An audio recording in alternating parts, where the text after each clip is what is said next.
पंचबीकू की कहानी। किसी गांव में एक साहूकार था और उसका एक बेटा वह बहू भी थे।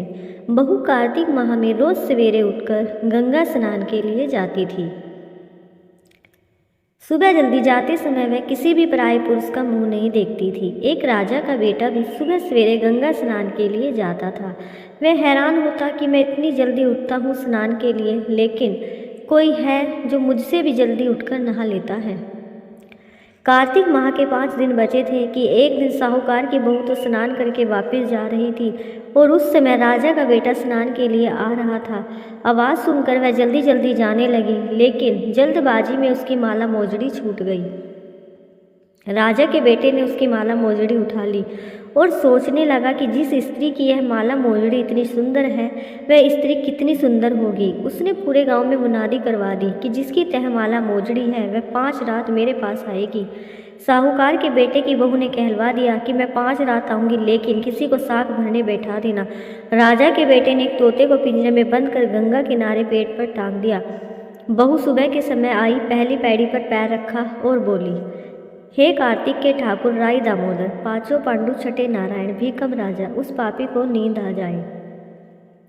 राजा के बेटे को नींद आ गई। बहू नहा धोकर चलने लगी तो तोते से बोली, सुआ सुआ तेरे गल डालूंगी हीरा, मेरी साख भरियो वीरा।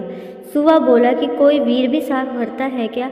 वह फिर बोली, सुआ सुआ सुबह तेरे पग घालूंगी नेवर, साख भरियो मेरे देवर। सुआ ने कहा, ठीक है भाभी, मैं तेरी साख रखूंगा। वह तो कहकर चली गई। राजा का बेटा हड़बड़ाकर उठा और सुआ से पूछा, सुआ सुआ वह आई थी, कैसी थी? सुआ बोला, आभा किसी बिजली, होली किसी जल, केला किसी कामनी, गुलाब का सा रंग।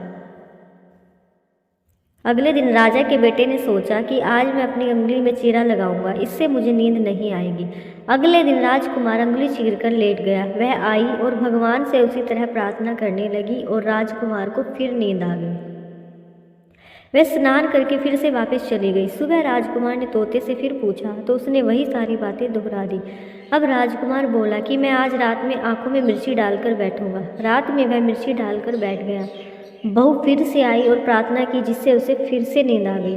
राजकुमार ने तोते से बहू के आने की बात पूछी। उसने फिर बता दी। राजकुमार अब फिर सोचने लगा कि आज मैं बिना बिस्तरे के ही बैठूंगा और रात को बिना बिस्तरे के बैठ गया। जब वह स्नान करने आई तो उसने फिर से भगवान से प्रार्थना की और राजकुमार को नींद आ गई। जब वह नहाकर जाने लगी तो आंख बंद करके चली गई। राजकुमार जब उठा तो वह जा चुकी थी। राजकुमार फिर सोच में पड़ गया और सोचने लगा कि आज मैं अंगीठी जलाकर बैठूंगा, जिससे नींद नहीं आएगी। फिर वह रात को अंगीठी रखकर बैठ गया। साहूकार की बहू आई और वह भगवान से प्रार्थना करने लगी कि आपने 4 रातें तो निकाल दी, अब यह रात और निकाल दो। भगवान ने उसकी बात रख ली और राजकुमार को नींद आ गई। जब वह नहाकर जाने लगी तो तोते से बोली कि इस पापी को कह देना कि 5 रातें पूरी हो चुकी है, वह मेरे मोतियों की माला मेरे घर भिजवा दे। सुबह राजकुमार की आंख खुली तो उसने तोते से पूछा कि क्या वह आई थी? तो तोते ने कहा, हाँ वह आई थी और उसने अपनी माला मंगवाई है। यह सुन राजकुमार सोचने लगा कि वह तो सच्ची थी, तभी तो भगवान ने भी उसका सत रखा। कुछ समय के बाद राजकुमार को कोढ़ हो गया। राजा ने ब्राह्मण को बुलाकर पूछा कि मेरे बेटे का शरीर क्यों जल रहा है?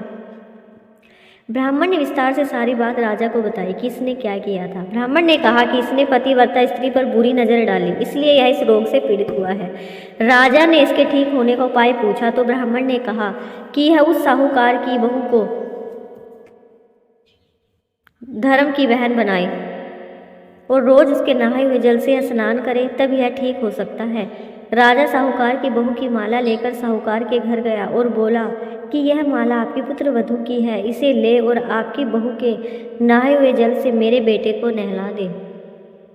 साहूकार बोला कि वह तो किसी पराये पुरुष का मुंह तक नहीं देखती, आप उसे स्नाली पर बिठा दीजिए। जब वह ऊपर नहाएगी तब नीचे स्नाली के पानी से आपका पुत्र नहा लेगा। राजकुमार ने ऐसा ही किया और कुछ समय बाद उसका शरीर चंदन सा हो गया। हे पंचबीकू देवता, जैसे आपने साहूकार की पुत्रवधू का सत रखा, वैसे ही सभी का रखना।